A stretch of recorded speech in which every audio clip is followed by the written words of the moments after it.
Hey everybody, Alex Kazora, SteelersDepot.com, back with some Pittsburgh Steelers analysis of their thrilling, massive, at times ugly, but ultimately 23-16 victory in week one over the Buffalo Bills. Let's talk about it.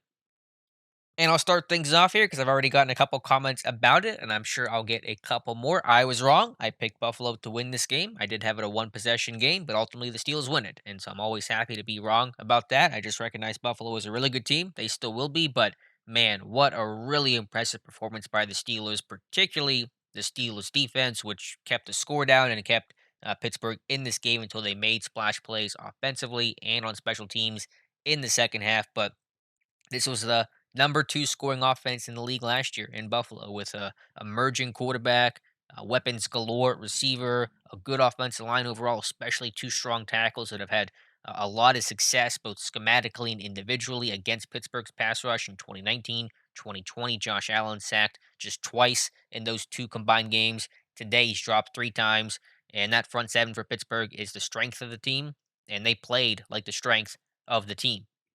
Can't say enough about the job that TJ Watt and Alex Highsmith, Melvin Ingram, and Cam Hayward did to me. Hayward, it was one of the best games of his career, which is saying a lot because he's had a lot of great games in his career. But man, he was getting so much interior pressure, wouldn't allow Josh Allen to step up, and that really helped guys like Watt and Ingram and Highsmith eat. You saw in the uh, strip sack fumble that TJ Watt had, that was Hayward getting interior pressure at first, flushing Allen wide, and then Watt comes from behind and knocks the football out. So man, that three-headed monster of those guys, the three outside linebackers, is critical. And in a game like this, where Watt probably not at 100% conditioning, although you wouldn't know it by the way that he played. Highsmith dealing with the groin and Ingram being 32, um, being able to rotate all those guys in is extra important on a day where the Steelers did not win time of possession. Buffalo won it 33 to 26 roughly, and change. To be able to keep those guys fresh and just really never let up and just be relentless against that Bills offensive line was one of the deciding factors of this game.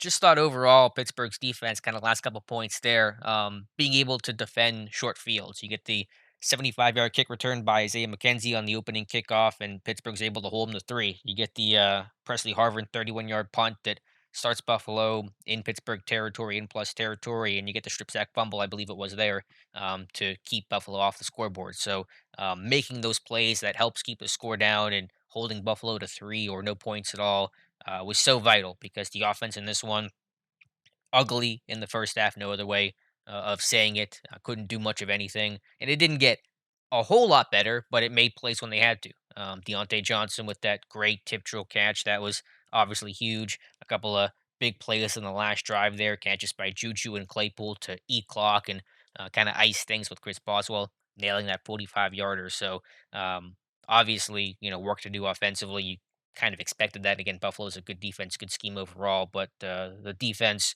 being able to hold the fort down and allow the offense to make some plays. Again, that is to me the story of this game.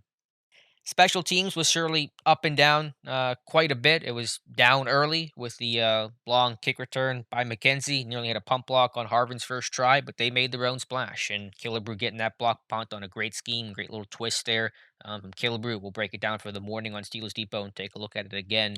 And then UG3 with a scoop and score. And I've been really critical of UG3. I was surprised to see him make the team, as I think most people were, but he had the tackle on McKenzie that saved a touchdown, and then had the scoop and score touchdown. And so he made two big plays on special teams today. So all three phases kind of finally came together. All three phases at times had their splash plays, and it's a team effort because cannot overstate how big of a win this is to go to Buffalo to their place with Bills Mafia. That place was rocking. I mean, you knew it would. Buffalo lost only one home game last season. That was to KC. And so, I mean, they beat everybody else. And so it's so tough to go to their place to get down 10-0, to look lifeless early. You kind of felt like this thing could get away from you pretty quickly. And Pittsburgh turned the tide. And just like that, when you had the Cam Sutton fourth down stop, which was a great play, Sutton played very well today. You have the touchdown there to Deontay Johnson, the followed by the block punt, which leads to another touchdown, and all of a sudden it goes from being down, what was it, 10-6, I think it was, to being up 20-10.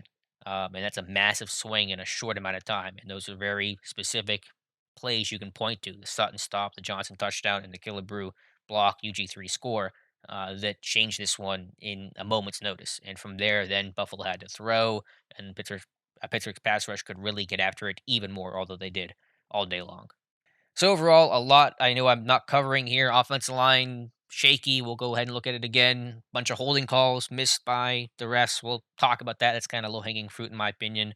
So much to discuss. I know I'm not covering everything here. I mean, Najee Harris I thought played okay in his first game. It wasn't special, not a ton of running room and things for him to work on for sure. Pass pro looked good. I thought he did a nice job in pass pro. So I wanted to kind of condense this thing because I want to get my thoughts out there. But the main thought here is the play of this defense. And they just have not missed a beat from last year, even with losing Mike Hilton and Steven Nelson and Bud Dupree. So it's a different group, but it's a very similar group. The strength is that front seven. It is that pass rush, and they should be no worse than a top five defense in football. Maybe top three, maybe the best defense in football. I think those things are entirely possible because it's not only how well they play, but against against who they play and the quality of the opponent in which they play. And man, Buffalo's offense is phenomenal, and they did not look like it today. And that's a testament to what Pittsburgh did. So happy for the win. Want to know? Got the Raiders coming to town next week, the Steelers home opener, and so you don't want to assume anything. Especially, we talked about gimme games in the past to the Raiders, and that hasn't always been the case. So we'll obviously look at them later in this week, but recap and cover, analyze what happened against Buffalo. But great win. Want to know? Don't care how you win it. It's a tough task to win that game in general. Pittsburgh's failed each of the last two seasons, and so to get the win, I don't care how you slice it and dice it, it's a victory and a great start to the season. And what's probably going to be very competitive AFC North with Cleveland as of this recording up on KC. Baltimore's still going to be a challenge, of course, and the Bengals getting a win in overtime today as well. So a really strong start to the Steelers season. Let me know your thoughts about this game in the comments below. If you enjoyed this video, please like and subscribe. Thank you so much for listening, and we'll talk to you soon.